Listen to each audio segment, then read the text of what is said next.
The commercial credit system.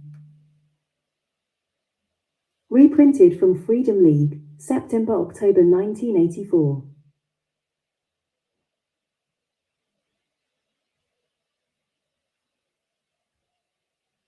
When Congress borrows money on the credit of the United States, bonds are thus legislated into existence and deposited as credit entries in Federal Reserve banks.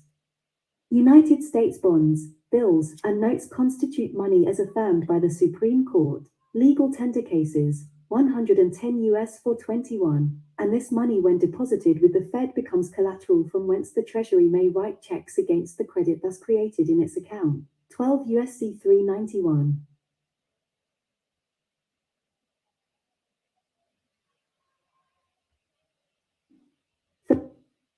For example, suppose Congress appropriates an expenditure of $1 billion. To finance the appropriation, Congress creates the $1 billion worth of bonds out of thin air and deposits it with the privately owned Federal Reserve System. Upon receiving the bonds, the Fed credits $1 billion to the Treasury's checking account, holding the deposited bonds as collateral. When the United States deposits its bonds with the Federal Reserve System, private credit is extended to the Treasury by the Federation. Under its power to borrow money, Congress is authorized by the Constitution to contract debt, and whenever something is borrowed it must be returned. When Congress spends the contracted private credit, each use of credit is debt which must be returned to the lender or Federation.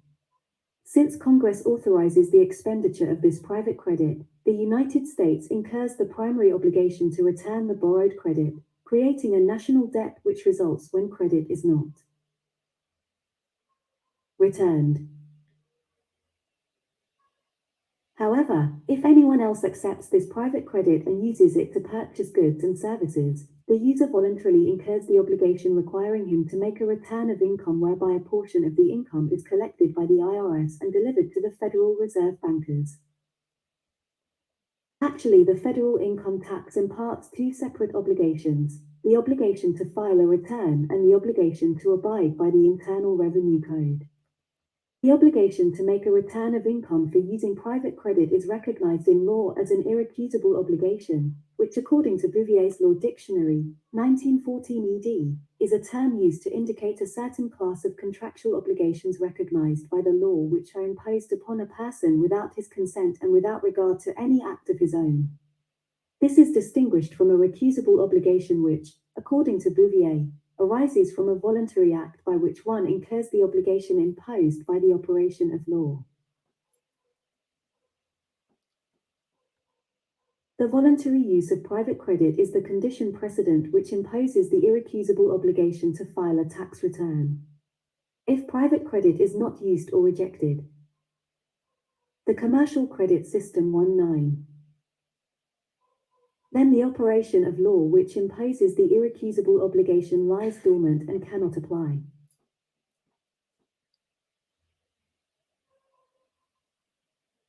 In Brushaber v. Union Pacific R. Company, 240 U.S. 1, 1916, the Supreme Court affirmed that the federal income tax is in the class of indirect taxes, which include duties and excises. The personal income tax arises from a duty, i.e., charge or fee which is voluntarily incurred and subject to the rule of uniformity. A charge is a duty or obligation, binding upon him who enters into it, which may be removed or taken away by discharge, performance. Bouvier, p. 59. Our federal personal income tax is not really a tax in the ordinary sense of the word, but rather a burden or obligation which the taxpayer voluntarily assumes, and the burden of the tax falls upon those who voluntarily use private credit. Simply stated, the tax imposed is a charge or fee upon the use of private credit where the amount of private credit used measures the pecuniary obligation. The personal income tax provision of the Internal Revenue Code is private law, rather than public law. A private law is one which is confined to particular individuals, associations, or corporations. 50 and J 12. p.28. In the instant case, the Revenue Code pertains to taxpayers. A private law can be enforced by a court of competent jurisdiction when statutes for its enforcement are enacted. 20 MJ 33, PGS 58, 59.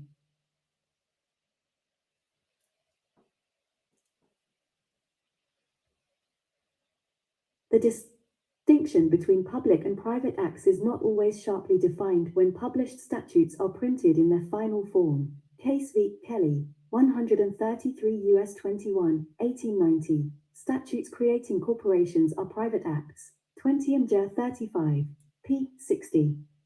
In this connection, the Federal Reserve Act is private law. Federal Reserve banks derive their existence and corporate power from the Federal Reserve Act. Armano v. Federal Reserve Bank for 68 F.Sup 674, 1979. A private act may be published as a public law when the general public is afforded the opportunity of participating in the operation of the private law. The Internal Revenue Code is an example of private law which does not exclude the voluntary participation of the general public. Had the Internal Revenue Code been written as substantive public law, the code would be repugnant to the Constitution, since no one could be compelled to file a return and thereby become a witness against himself. Under the 50 titles listed on the preface page of the United States Code, the Internal Revenue Code, 26 U.S.C., is listed as having not been enacted as substantive public law, conceding that the Internal Revenue Code is private law. Bouvier declares that private law relates to private matters which do not concern the public at large. It is the voluntary use of private credit which imposes upon the user the quasi-contractual or implied obligation to make a return of income. In Pollock v. Farmers Loan and Trust Company, 158 U.S. 601, 1895, the Supreme Court had declared the income tax of 1894 to be repugnant to the Constitution, holding that the Commercial Credit System 29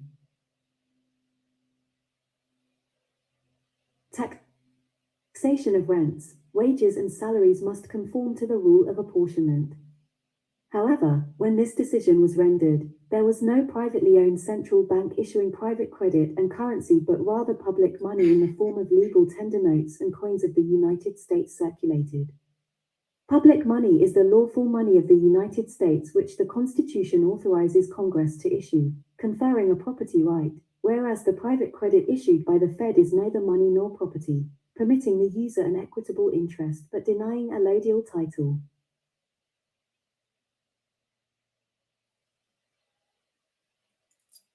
Today, we have two competing monetary systems. The Federal Reserve System with its private credit and currency, and the public money system consisting of legal tender United States notes and coins. One could use the public money system, paying all bills with coins and United States notes, if the notes can be obtained, or one could voluntarily use the private credit system and thereby incur the obligation to make a return of income. Under 26 U.S.C. 7609, the IRS has carte blanche authority to summon and investigate bank records for the purpose of determining tax liabilities or discovering unknown taxpayers. United States v. Berg 636 F.2d 203, 1980. If an investigation of bank records discloses an excess of $1,000 in deposits in a single year, the IRS may accept this as prima facie evidence that the account holder uses private credit and is therefore a person obligated to make a return of income.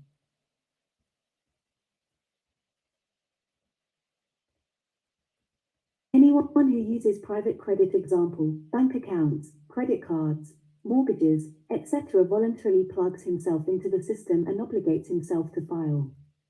A taxpayer is allowed to claim a $1,000 personal deduction when filing his return. The average taxpayer in the course of a year uses United States coins in vending machines, parking meters, small change, etc., and this public money must be deducted when computing the charge for using private credit.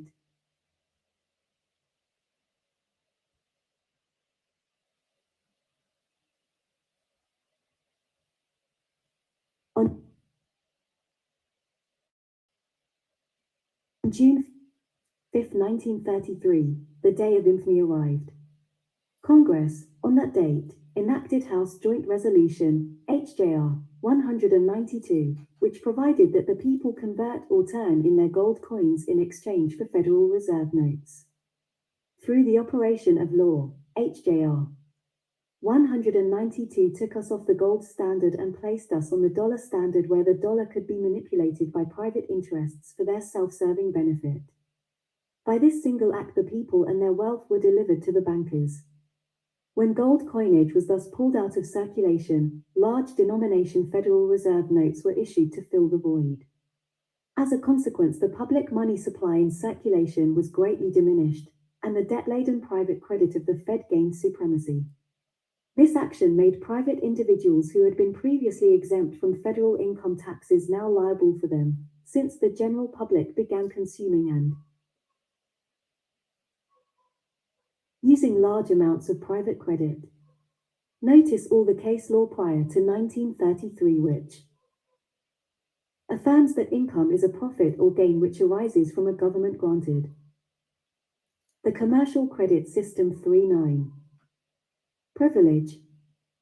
After 1933, however, the case law no longer emphatically declares that income is exclusively corporate profit or that it arises from a privilege. So, what changed? 2 years after HJR 192, Congress passed the Social Security Act, which the Supreme Court upheld as a valid act imposing a valid income tax. Charles C. Stewart Mac, Company v. Davis 301 U.S. 548, 1937. It is no accident that the United States is without a dollar unit coin. In recent years, the Eisenhower dollar coin received widespread acceptance, but the Treasury minted them in limited number, which encouraged hoarding. This same fate befell the Kennedy half dollars, which circulated as silver sandwiched clouds between 1965 to 1969 and were hoarded for their intrinsic value and not spent. Next came the Susan B. Anthony dollar, an awkward coin which was instantly rejected as planned. The remaining unit is the privately issued Federal Reserve Note Unit dollar with no viable competitors. Back in 1935, the Fed had persuaded the Treasury to discontinue minting silver dollars because the public preferred them over dollar bills. That the public money system has become awkward, discouraging its use, is no accident. It was planned that way.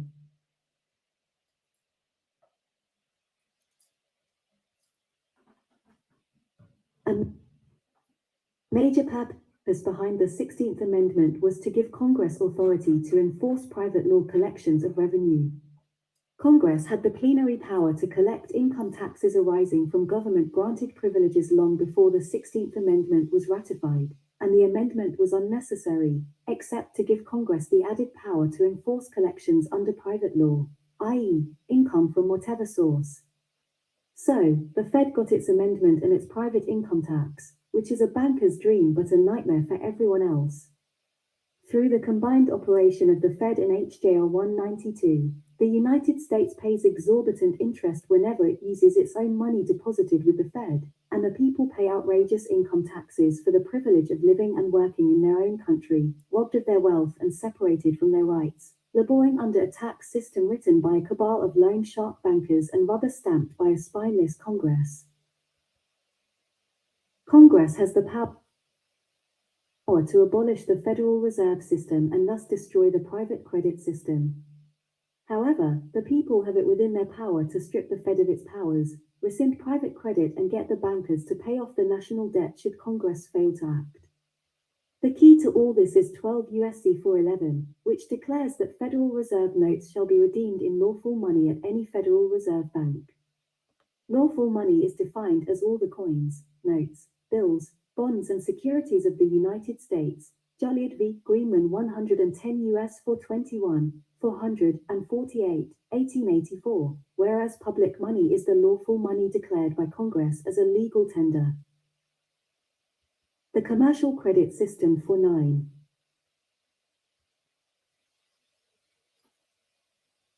For debts, 31 U.S.C. 5103, 524 F.2 D 629, 1974. Anyone can present Federal Reserve notes to any Federal Reserve Bank and demand redemption in public money, i.e., legal tender United States notes and coins.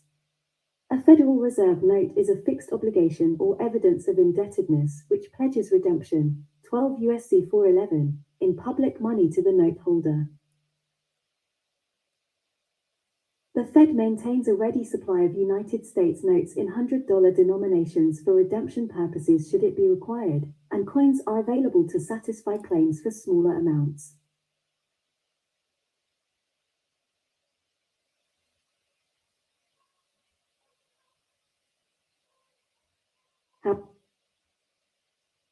However, should the general public decide to redeem large amounts of private credit for public money, a financial meltdown within the Fed would quickly occur. The process works like this. Suppose $1,000 in Federal Reserve notes are presented for redemption in public money. To raise $1,000 in public money, the Fed must surrender U.S. bonds in that amount to the Treasury in exchange for the public money demanded, assuming that the Fed had no public money on hand. In so doing, $1,000 of the national debt would be paid off by the Fed and thus cancelled. Can you imagine the result if large amounts of Federal Reserve notes were redeemed on a regular, ongoing basis? Private credit would be withdrawn from circulation and replaced with public money, and with each turning of the screw, the Fed would be obliged to pay off more of the national debt. Should the Fed refuse to redeem its notes in public money, then the fiction that private credit is used voluntarily would become unsustainable. If the use of private credit becomes compulsory, then the obligation to make a return of income is voided. If the Fed is under no obligation to redeem its notes, then no one has an obligation to make a return of income. It is that simple.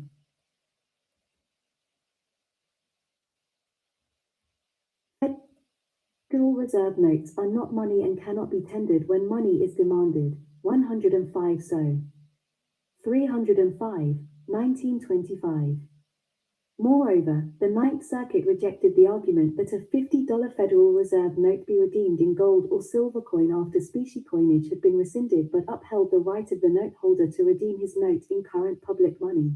31 U.S.C. 392. Reverend, 5103 524 F.2 D 629, 1974, 12 U.S.C. 411. It would be advantageous to close out all bank accounts, acquire a home safe, settle all debts in cash with public money, and use U.S. postal money orders for remittances. Whenever a check is received, present it to the bank of issue and demand cash in public money. This will place banks in a vulnerable position, forcing them to draw off their assets.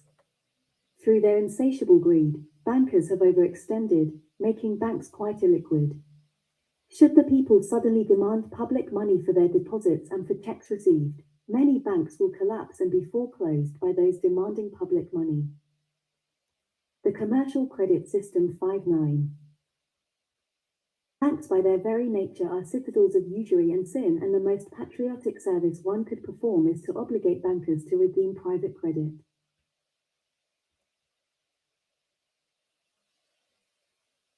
When the first Federal Reserve note is presented to the Fed for redemption, the process of ousting the private credit system will commence and will not end until the Fed and the banking system nurtured by it collapse.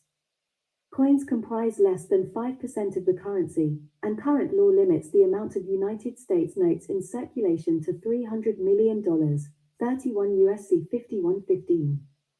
The private credit system is exceedingly overextended compared with the supply of public money, and a small minority working in concert can easily collapse the private credit system and oust the Fed by demanding redemption of private credit. If the Fed disappeared tomorrow, income taxes on wages and salaries would vanish with it.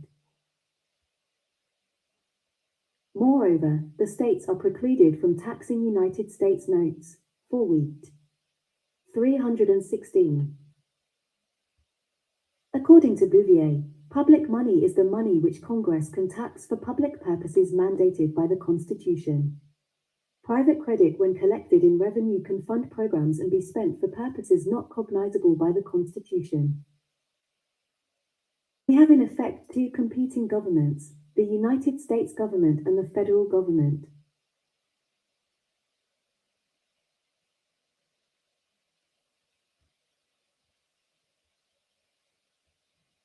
The first is the government of the people, whereas the federal government is founded upon private law and funded by private credit. What we really have is private government. Federal agencies and activities funded by the private credit system include Social Security, bailout loans to bankers via the IMF, bailout loans to Chrysler, loans to students, FDIC, FBI, supporting the UN, foreign aid, funding undeclared wars, etc., all of which would be unsustainable if funded by taxes raised pursuant to the Constitution.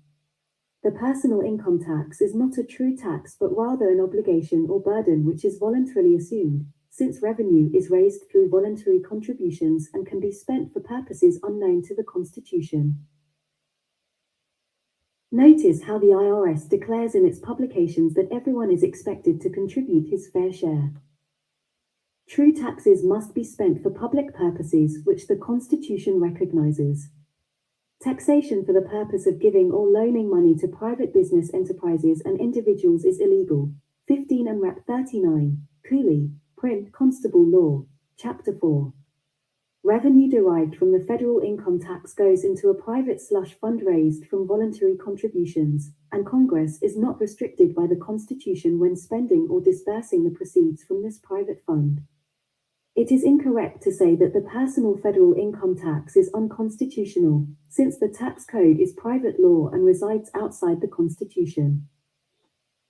The Commercial Credit System 6.9. The Internal Revenue Code is non-constitutional because it enforces an obligation which is voluntarily incurred through an act of the individual who binds himself. Fighting the Internal Revenue Code on constitutional grounds is wasted energy.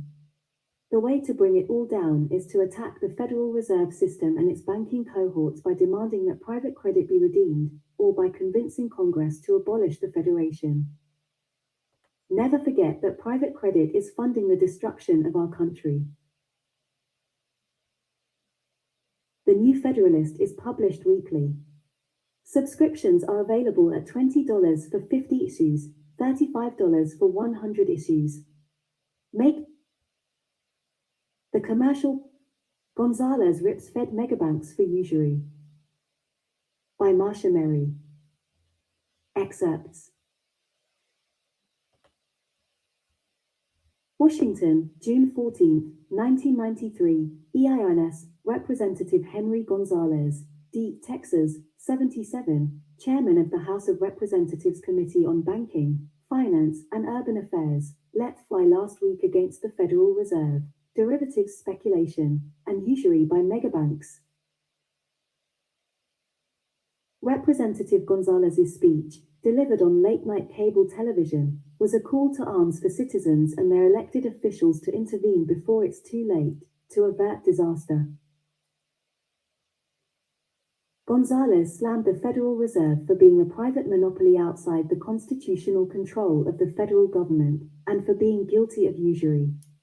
He called the Fed and privileged banks malefactors of wealth, and explained that he had asked for special orders to speak, because of the general negligence or lack of information disseminated to our American citizens with respect to the banks and financial institutions' activities in our country.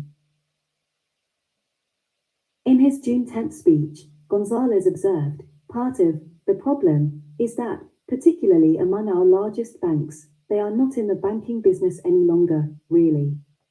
They are in the speculative or, what I would say, in the gambling business. Gonzalez remarked that he would have more confidence in Las Vegas professionals than I would in these banks. On June 8, Gonzalez had described the flood of drug money being laundered by the banks, and the lawless activities of the Federal Reserve and also those of the CIA, in particular in cases such as that of BCCI Bank. Gonzalez stressed how the US taxpayer subsidized the megabanks. He explained, the Federal Reserve Board lends the bank, or the banks can borrow money, at 3%. Maybe now and then even under 3%. With that, they buy US government guaranteed securities which pay at this point not less than 7% and on average more than that. Now that is a subsidy by the taxpayer. They do not want to call it that. But how are the people going to know unless those of us who happen to be in the position to know and evaluate, report? Gonzalez did report, during 1992, the dollar value of loans held by US banks fell by $27 billion, while their holdings of government securities soared. Gonzalez defined derivatives as a fancy name for a contract in which two parties agree that they will bet on the future value of some market activity futures or the commercial credit system 8-9. Away from some commodity, to such things as the currency futures, which are volatile. He dramatized how highly speculative the electronically conducted trading is, saying, even as I am speaking, you will have 1 trillion or more of these speculative clicks chasing from London to New York to Frankfurt to Paris to Tokyo. Is there money out there in these international markets for the procurement of goods, for firing the engines of manufacturing and production? No. It is paper chasing paper.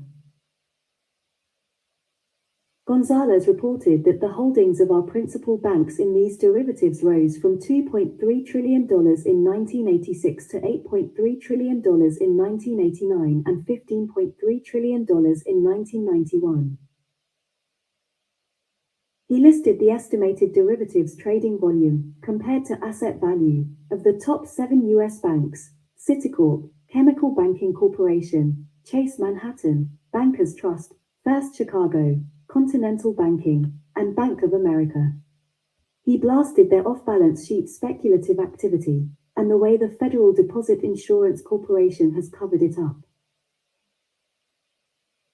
Gonzalez did not propose new solutions to the crisis he described. He has already introduced a bill to audit and regulate the Federal Reserve. He warned, all history shows that no society has been able to endure usury. Notice, information served herein is for educational purposes only, no liability assumed for use.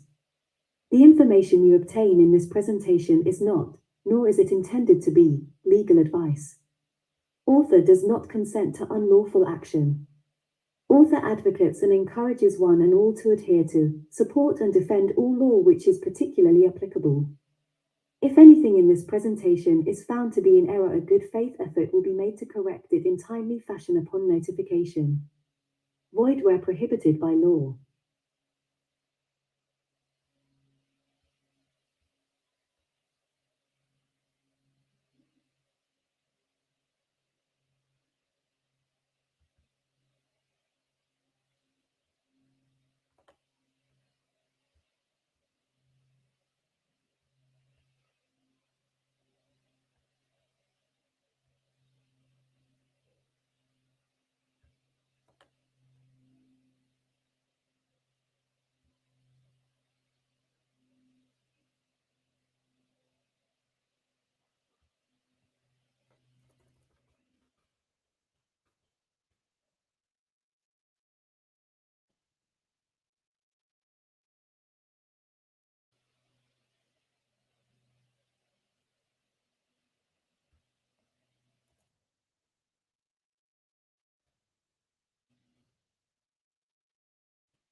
Gratitude, free people. gratitude-free people. Again, we share information, basic information, in an effort to bring clarity to our common folk, to our plain people. That very same people are politicians around the world would classify as peasants. Yeah. So we share this information on behalf of those specific group of people in an effort to bring them up to a level where we would consider international standard. So our people can choose to make more informed decision. So again, information shared, information shared. I know it may go way over my people's head. However, we still have to bring it, because not all will miss it. Gratitude for the time, gratitude for this moment. Definitely pass through again in a few information share. Information share. Gratitude.